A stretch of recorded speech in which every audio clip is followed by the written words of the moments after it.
오늘 이사야서 41장 10절 말씀을 가지고 불안한 시대에 흔들리지 않는 믿음이라는 제목으로 함께 은혜를 나누겠습니다. 우리는 어느 때보다도 불안한 시대를 살아가고 있습니다. 세계 곳곳에서는 전쟁이 끊이지 않고 있습니다. 이스라엘과 미국, 이란과의 갈등, 러시아와 우크라이나의 전쟁, 미국과 중국의 패권 경쟁, 또 모로코 밑제 사헬 지역의 여러 분쟁들 등 이런 모든 전쟁과 혼란이 세계 경제를 흔들고 있습니다. 또 우리 국내적으로는 저출산, 고령화, 청년 실업, 부동산 문제, 노후 불안, 또 지방선거의 그 엉터리 그 투표 관리 등등이 참 우리를 압박하고 있습니다. 개인적으로도 마찬가지입니다. 우리 건강에 대한 걱정, 자녀의 문제, 경제 문제, 또 미래에 대한 두려움들이 있습니다. 그러나 성경은 말씀하고 있습니다. 두려워하지 말라. 오늘 우리 불안한 시대를 이기는 그 믿음이 무엇인지 함께 살펴보고자 합니다. 성경에 두려워하지 말라, 담대하라. 이 말씀이 아마 성경에서 가장 많이 나오는 말씀이에요. 왜? 우리 인간은 본래 불안한 존재입니다. 아담과 하와가 죄를 범한 후에 가장 먼저 나타난 반응은 두려움이었습니다. 두려움. 창세기 3장 10절에요. 내가 동산에서 하나님의 소리를 듣고 두려워하여 숨었나이다 라고 하고 있습니다. 내가 동산에서 하나님의 소리를 듣고 두려워하여 숨었나이다 라고 하고 있습니다. 죄는 하나님과의 관계를 깨뜨렸고 두려움은 인간의 마음속에 자리 잡게 된 것입니다. 그래서 인간은 끊임없이 불안해하는 것입니다. 돈이 있어도 불안하고 건강해도 불안하고 성공해도 불안합니다. 왜 그럴까요? 하나님 없이 살아가기 때문에 그렇습니다. 하나님 없이 살아가면 돈이 있어도 성공해도 불안한 것입니다. 건강해도 불안한 것입니다. 하나님을 떠난 마음은 결코 평안을 얻을 수가 없습니다. 시대가 불안할수록 하나님은 더 우리 가까이에 계시는 것입니다. 오늘 본문에서 하나님은 말씀하십니다. 내가 너와 함께 함이라. 하나님은 문제를 없게 해주겠다고 말씀하시지 않으셨습니다. 오히려 문제 가운데 함께 하시겠다고 약속하셨습니다. 다니엘은 사자굴에 들어갔습니다. 세 친구는 풀무불에 던져졌습니다. 또 바울은 감옥에 갇혔습니다. 그러나 하나님은 그들과 함께 하셨습니다. 믿음은 문제의 부재가 아니라 하나님의 임재를 믿는 것입니다. 믿음은 문제가 없는 것이 아니라 하나님이 함께 한다는 것을 믿는 것입니다. 믿음은 상황보다 하나님을 보는 것입니다. 갈렙은 가나안 정탐 당시에 거인을 보지 않았습니다. 10명의 정탐꾼은 우리는 메뚜기 같다고 말했습니다. 그러나 갈렙은 하나님이 우리와 함께 하시면 능히 이길 수 있다고 말했습니다. 하나님이 함께 하시면 능히 이길 수 있다고 갈렙은 말했습니다. 같은 현실을 보고도 믿음의 사람은 다르게 해석합니다. 불신앙은 문제를 더 크게 확대시킵니다. 그러나 믿음은 하나님을 더 확대시키는 것입니다. 옛날 한 마을에 큰 전쟁이 났습니다. 마을 사람들은 적군이 쳐들어오자 모두 겁에 질려 이제 끝났다며 짐을 사기 시작했습니다. 그런데 마을의 한 노인만은 아주 평온하게 밭을 갈고 있었습니다. 그래서 사람들이 물었어요. 노인어른, 적군이 산을 넘어오고 있는데 왜 도망가지 않습니까? 그러니까 노인이 웃으면서 말했습니다. 저 산은 우리 마을을 지키는 담장이지 적군이 넘어오는 게 아니라 하나님이 우리를 감싸 안으시는 팔이 저 산을 넘어오는 것이라네. 그리고 며칠 후에 적군은 갑자기 닥친 엄청난 폭설로 인해서 산을 넘지 못하고 되돌아갔습니다. 그래서 사람들이 와, 정말 기적입니다. 그렇게 외치니까는 노인 어른이 이렇게 말했습니다. 거복에 저 산은 정말로 하나님이 우리를 안아주는 울타리였지 않냐라고 말했습니다. 모세의 지팡이보다 중요한 것은 하나님의 손입니다. 모세는 홍해 앞에서 절망했습니다. 뒤에는 애국 군대가 있고 앞에는 홍해가 있었습니다. 그러나 하나님은 길이 없는 곳에 길을 만드셨습니다. 홍해가 갈라졌습니다. 우리 인생에도 홍해가 있습니다. 건강의 홍해, 경제의 홍해, 가정의 홍해. 그러나 하나님은 지금도 길을 만드시는 분입니다. 어떠한 선장이 거대한 폭풍우를 만나서 배가 침몰할 위기에 처했습니다. 선장은 모든 승객에게 구명조끼를 입히고 기도하며 절망이 빠져 있었습니다. 그런데 배 안의 애완용 앵무새 한 마리가 폭풍 소리보다 더 크게 노래 부르고 있었습니다. 선장이 화가 났어요. 죽는 마당에 시끄럽게 노래하느냐라고 소리쳤습니다. 그런데 말이죠. 앵무새가 탁 멈추고 말했어요. 선장님, 지금 바깥의 폭풍은 아주 작아요. 제 날개는 폭풍의 눈 안에 있거든요. 밖에서 보면은 이게 재앙이지만 이 안에서 보면은 그저 조용한 중심일 뿐입니다. 맞습니다. 믿음이란 폭풍을 없애는 것이 아니라 폭풍의 중심인 하나님 안에 거한다는 것을 말하고 있습니다. 염려는 미래를 바꾸지 못합니다. 예수님께서 이렇게 말씀하셨습니다. 마태복음 6장 27절에 너희 중에 누가 염려함으로 그 길을 한 자라도 더할 수 있겠느냐. 염려는 문제를 해결하지 못합니다. 해결하지 못해요. 그러나 건강을 해치고 믿음을 약하게 하고 기도를 멈추게 합니다. 염려는 건강을 해치고 믿음을 약하게 하고 기도를 멈추게 합니다. 염려 대신에 기도해야 합니다. 기도는 불안을 평안으로 바꾸는 하나님의 통로인 것입니다. 기도는 뭐라고요? 불안을 평안으로 바꾸는 하나님의 통로인 것입니다. 베드로가 물 위를 걸을 수 있었던 이유가 뭡니까? 베드로는 물 위를 걸었습니다. 그러나 파도를 보는 순간 빠지기 시작했습니다. 문제는 파도가 아닙니다. 시선을 어디에 두느냐인 것입니다. 오늘도 마찬가지입니다.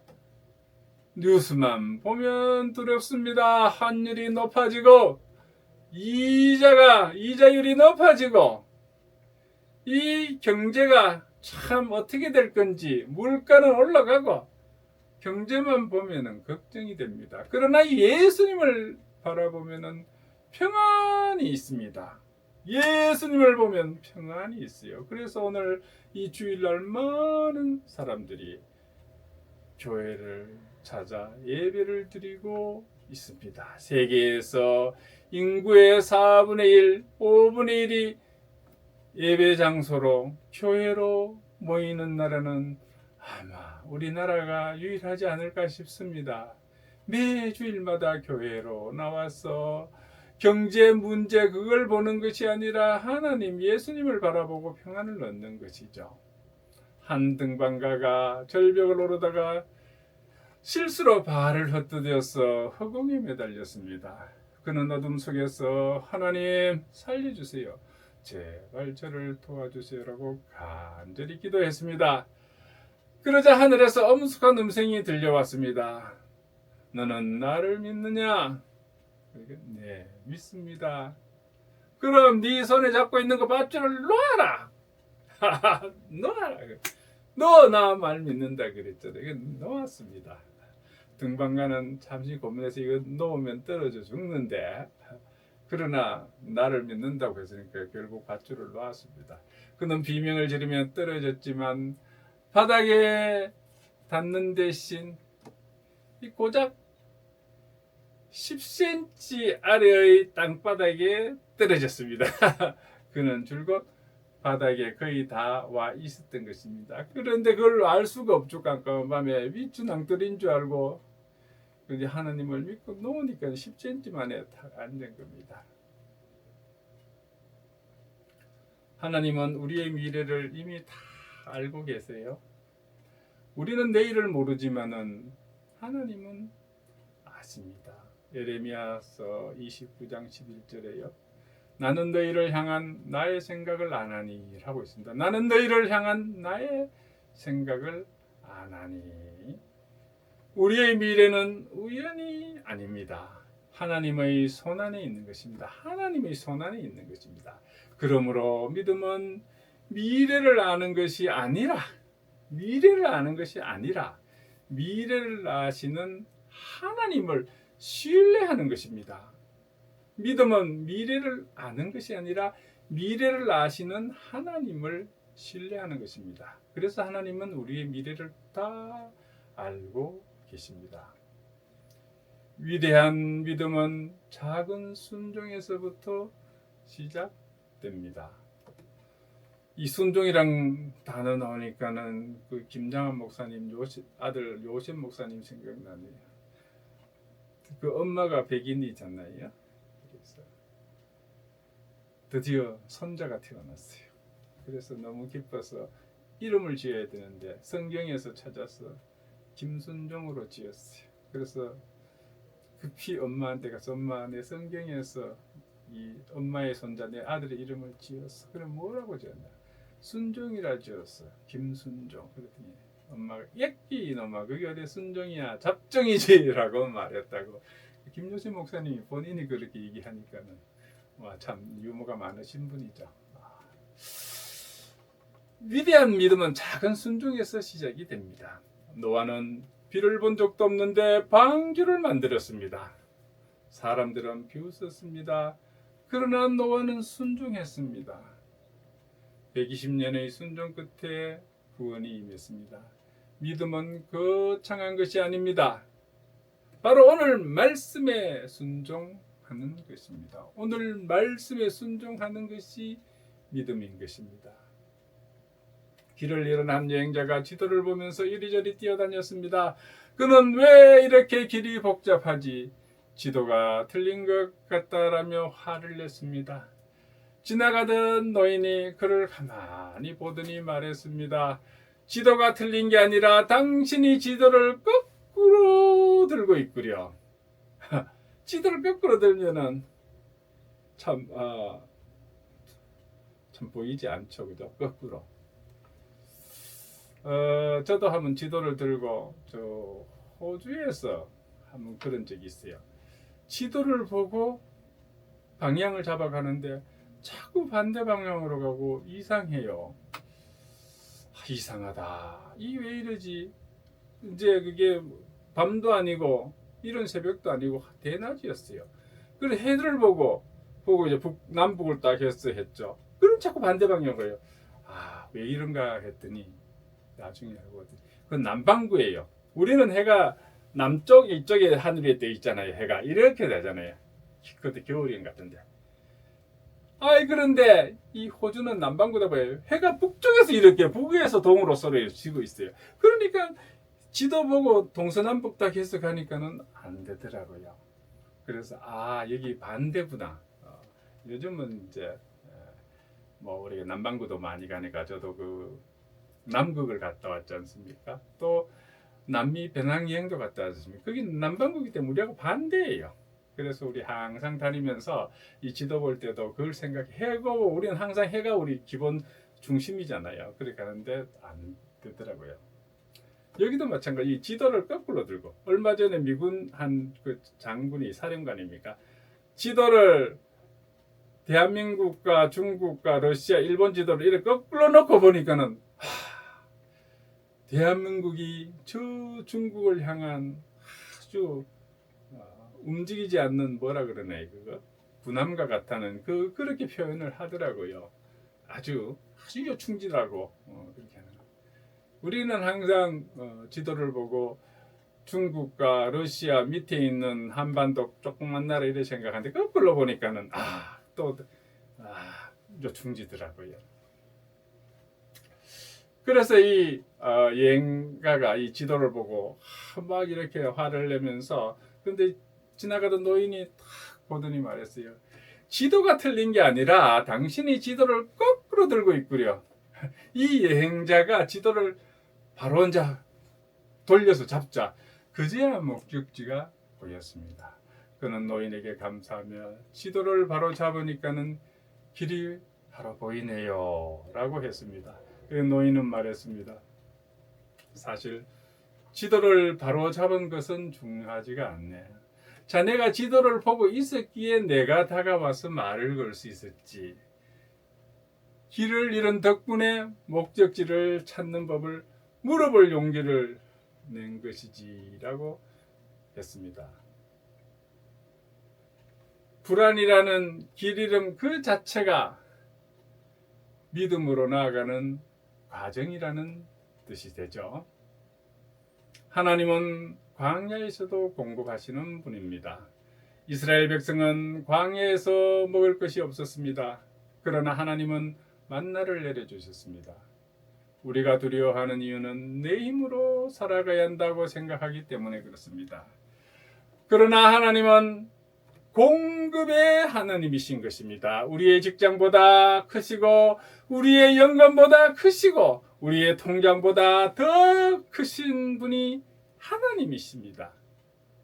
하나님은 우리 직장보다 크시고 우리의 연금보다 크시고 우리의 통장보다 더 크신 분입니다. 위기는 믿음을 시험하는 학교인 것입니다. 금은요, 이 뜨거운 불 속에서 정금이 되는 것입니다. 우리 믿음도 마찬가지입니다. 아브라함은 이삭을 바치라는 시험을 받았습니다.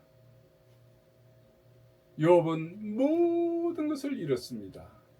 그러나 이 시험들은 그들을 무너뜨리지 않았습니다. 오히려 이 시험이 그들을 더 강하게 만들었습니다. 기도하는 사람은 무너지지 않습니다.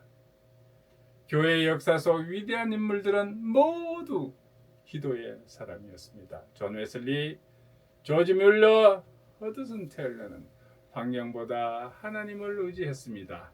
기도는 문제보다 하나님을 더 크게 보게 하는 것입니다.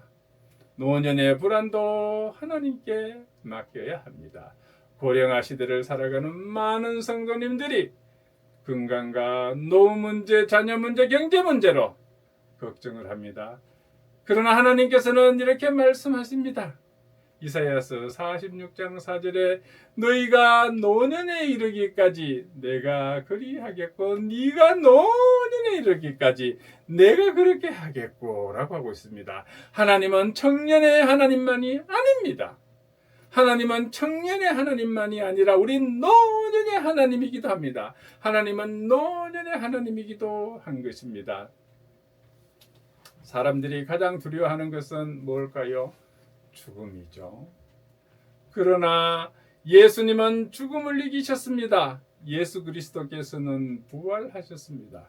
그러므로 신앙의 마지막은 절망이 아니라 소망인 것입니다. 우리 믿는 사람의 마지막은 절망이 아니라 소망인 것입니다. 믿음의 선배들이 보여준 승리들이 많죠. 모세는 80살에 부름을 받았습니다. 갈렙은 85살에 산지를 달라고 이 산지를 내게 주소서 기도했습니다. 안나 선지자는 노년에 메시아를 만났습니다. 사도 요한은 노년의 밤모섬에서 요한계시록을 기록했습니다. 하나님은 나이와 환경을 초월하여 일하시는 것입니다. 교회는 불안의 이 시대의 희망의 등불입니다. 세상은 절망을 말하지만 교회는 소망을 말해야 합니다. 그래서 이 강남구 압구정동 그 신사동에 소망교회가 있습니까? 하여튼 소망. 세상은 경쟁을 말하지만 교회는 사랑을 말해야 합니다. 경쟁은 세상 속에 있는 것이 교회에 와서 또 경쟁 얘기하고 경쟁하면 안 됩니다. 여기는 교회하는 사랑입니다. 사랑을 말해야 합니다. 세상은 두려움을 말하지만 교회는 믿음을 말해야 합니다.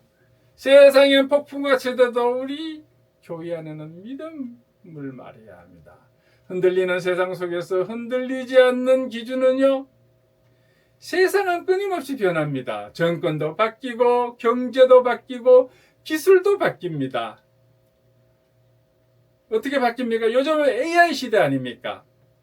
이 AI 시대가 되다 보니까는 우리 삼성전자, SK하이닉스 항상 잘 될 때는 엄청 잘 되고 그 다음 또 몇 년 동안 쫄쫄 굶어요. 적자가 뭐 10조씩 나고 이래요. 그러다가 또 잘 되면 홀로 컸다고 폭격 이래요. 그래서 그거는 메모리 분야 산업은 사이클 산업이라 그래서 많이 벌어도 안 믿어 다음에 또 뽑가니까. 그런데 지금 AI라는 게 나타났어. 요즘 저는 챗GPT와 제미나이를 하는데 참 내 필요한 것 많이 도와줘요. 자, 이게 이제 전 세계로 이런 데이터 센터를 막 짓다 보니까 거기에 필요한 것이 엔비디아의 그것뿐만이 아니라 거기에 필요한 게 바로 삼성전자와 SK하이닉스 만드는 D램, HBM이라는 거, 아주 집적도가 높은 거, 층으로 샀는 우리 주상복합 좋아하다 보니까 세계 아마 우리가 최초 아닌가 싶어요. 어떻게 메모리를 이렇게 아파트 사는 식으로 12층씩, 16층 이렇게 사요. 이게 필요한 거예요. 그런데 불과 2년 전에도 그건 몰랐어요. 우리가 이렇게 바뀔지, AI가 이렇게 될지.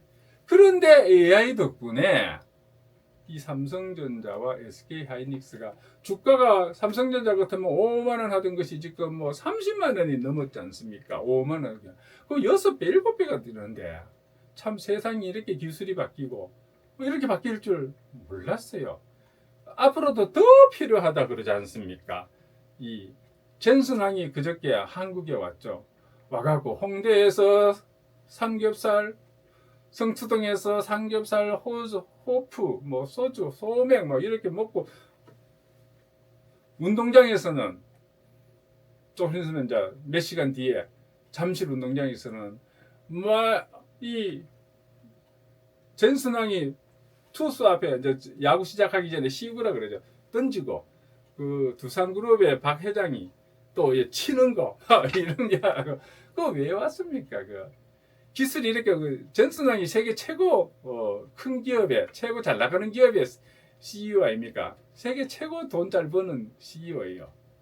그런데 왜 한국에 와갖고 한 7달 전에 왔나요? 와갖고 삼성동 깐부치킨에 와서 뭐 소맥하면서 깐부가 됐다 그랬죠. 그때 이재용하고 이래 며칠 만나서 또 왔어요. 7개월 만에 대만에서 무슨 행사하고 거기 또 한국 CEO들 만나서 자리를 했는데 또 여기 와서 이렇게 하는 그런 게 뭡니까? 기술이 이렇게 바뀌는데 또 세계 최고의 기술을 가지고 엔비디아 GPU입니까? 그거 없어서 못 파는데 작년에 와서 26만 장 우리한테 주겠다 그랬잖아요. 그래서 우리도 AI 얘기한대. 단순히 젠슨항이 우리한테 베풀려고 왔습니까? 세계 최고의 CEO 기업에 자기가 우리한테 사야 될 게 있고 우리가 없으면 또 안 돼요. HBM이 없으면 안 돼요. 그렇기 때문에 그것도 있고 또 이제는 피지컬 AI라 그래갖고 이 사람 닮은 로봇가 이제 앞으로 뭐 이 삼성 스트라이크 뭐 데모 많이 하고 현대세 데모 많이 해. 이제 그 없이 직원 없이 하겠다는 거잖아요. 로봇으로 피지컬 AI라 그래. 그래 사람 닮은 그리고 사람 대신에 이제 로봇가 일하는 거예요. 그걸 하려다 보니까는 한국에 그 기술들이 있어요. 현대자동차죠. 거기는 이미 보스턴 다이내믹스인가 그래서 아틀라스 미국의 그 로봇 회사를 이미 오래전에 인수해서 그거를 또 이제 기업 공개를 한다 그러죠. 또 이 LG전자는 보니까요 이번에 이제 LG전자를 만나서 뭐 이렇게 하차선하고 이 세탁기 이거 만드는데 이 모터가 있지 않습니까? LG전자는 1년에 4,500만 개 이 모터를 만들고 있어요. 4,500만 개 전 세계에서. 그래서 피지컬 AI에서 모든 움직이는 게 머리가 좋아야 되겠지만 이 다 관절 이쪽에는 다 모터로 돌아가지 않습니까? 그거에 대한 최고의 기술이 LG전자에 있다는 것 아닙니까? 그러니까는 이제 피지컬 AI 시대에도 이 한국의 LG나 두산 로보틱스나 뭐 이런 것들이 필요하니까는 전선왕이 와서 HBM은 당연히 SK 하이닉스나 삼성전자에서 조달해 가야 되고 또 이런 피지컬 AI는 두산이나 LG나 또 네이버 이런 데서 이렇게 해서 그래서 다 여러분 사업하시는 분이기 때문에 사업 때문에 온 거죠. 사실은 뭐 한국이 뭐 아주 뭐 대단한 나라라서 우리가 기술을 갖고 있으니까 기술 때문에 오는 거예요. 미국에 그런 기술 다 있으면 전선왕이 한국 올 필요 없죠. 미국에서 다 해결하죠. 그래서 이 기술이 급속도로 바뀌고 있습니다. 그러니까 기술에 따라서 돈이 왔다 갔다 경제도 바뀌죠. 거기에 따라서 정권도 바뀌게 돼 있습니다. 그래서 세상은 끊임없이 이렇게 변화되는 것입니다. 그러나 하나님의 말씀은 변하지 않습니다. 마태복음 24장 35절에 천지는 없어질지언정 내 말은 없어지지 아니하리라. 천지는 없어질정 내 말은 없어지지 아니하리라. 그래서 이 말씀 위에 선 사람은 흔들리지가 않습니다. 흔들리지가 않아요. 말씀 위에 선 사람은. 그리고 감사가 불안을 이깁니다. 감사는 믿음의 표현입니다. 감사하는 사람은 현재의 은혜를 보이지만은 불평하는 사람은 부족한 것만 봅니다. 감사하는 사람은 현재의 은혜를 보지만 불평불만하는 사람은 부족한 것만 봅니다. 그래서 감사는 불안을 몰아내는 영적 백신입니다. 감사는 뭐라고요? 불안을 몰아내는 영적 백신입니다. 감사하면서 내 마음과 정신에 이 영적 백신을 쏴야 합니다. 하나님의 오른손이 우리를 붙들고 계십니다. 오늘 이 이사야서 말씀 마지막 약속은 참 놀랍습니다. 내가 나의 의로운 오른손으로 너를 붙들리라 하고 있습니다. 내가 나의 의로운 오른손으로 너를 붙들리라. 우리가 하나님을 붙드는 것이 아니라 하나님께서 우리를 붙들고 계십니다. 우리가 하나님을 붙드는 것이 아니라 하나님께서 우리를 붙들고 계신다는 것입니다. 그래서 넘어질 수는 있어도 망하지 않습니다. 실패할 수는 있어도 끝나지가 않습니다. 결론적으로 두려움 대신에 우리는 믿음을 선택해야 되겠습니다. 사랑하는 성도 여러분, 우리는 불안한 시대를 살아가고 있습니다. 그러나 하나님은 지금도 말씀하십니다. 두려워하지 말라. 내가 너와 함께 함이라. 두려워하지 말라. 내가 너와 함께 함이라 하고 있습니다. 세상은 흔들릴 수가 있습니다. 경제도 흔들릴 수 있습니다. 건강도 흔들릴 수가 있습니다. 그러나 하나님은 흔들리지 않으십니다. 하나님은 흔들리지 않으십니다. 그러므로 우리도 흔들리지 맙시다. 우리도 흔들리지 맙시다. 문제보다 하나님을 더 크게 보시기를 바랍니다. 염려보다 기도를 선택하시기 바랍니다. 염려보다 기도하시기 바랍니다. 두려움보다 말씀을 붙드시기를 바랍니다. 두려움보다 이 말씀을 붙드시기를 바랍니다. 현실보다 하나님의 약속을 바라보시기를 바랍니다. 그렇게 할 때에 우리는 이 불안한 시대 속에서도 평안을 누리면서 승리하는 믿음의 사람이 될 것입니다. 이 불안한 시대 속에서도 우리는 승리하는 믿음의 사람이 될 것을 여러분들에게 권면해 드립니다. 시편 46장 46편 1절로 말씀을 맺겠습니다. 하나님은 우리의 피난처시요 힘이시니 환난 중에 만날 큰 도움이시라. 하나님은 우리의 피난처시요 힘이시니 환난 중에 만날 큰 도움이시라. 기도하겠습니다. 하나님 아버지, 오늘 예배를 통해서 불안한 시대를 살아가며 흔들리지 않는 믿음에 대해서 알아가게 하시니 감사를 드립니다. 가정 문제, 자녀 문제, 경제 문제, 진로 문제, 노후 문제 등등으로 우리는 흔들릴 수가 있습니다. 그러나 하나님을 굳게 잡으면 우리는 흔들리지 않음을 알게 해주시니 감사합니다. 문제보다 하나님을 크게 보기를 원합니다. 염려보다 기도하기를 원합니다. 두려움보다 말씀을 붙들기를 원합니다. 현실보다 하나님의 약속을 바라보기를 원합니다. 그렇게 해서 불안한 시대 속에서도 평안을 누리며 승리하는 믿음의 사람이 되기를 간절히 바라오며 우리 주 예수 그리스도 이름으로 기도드리옵나이다. 아멘. 찬송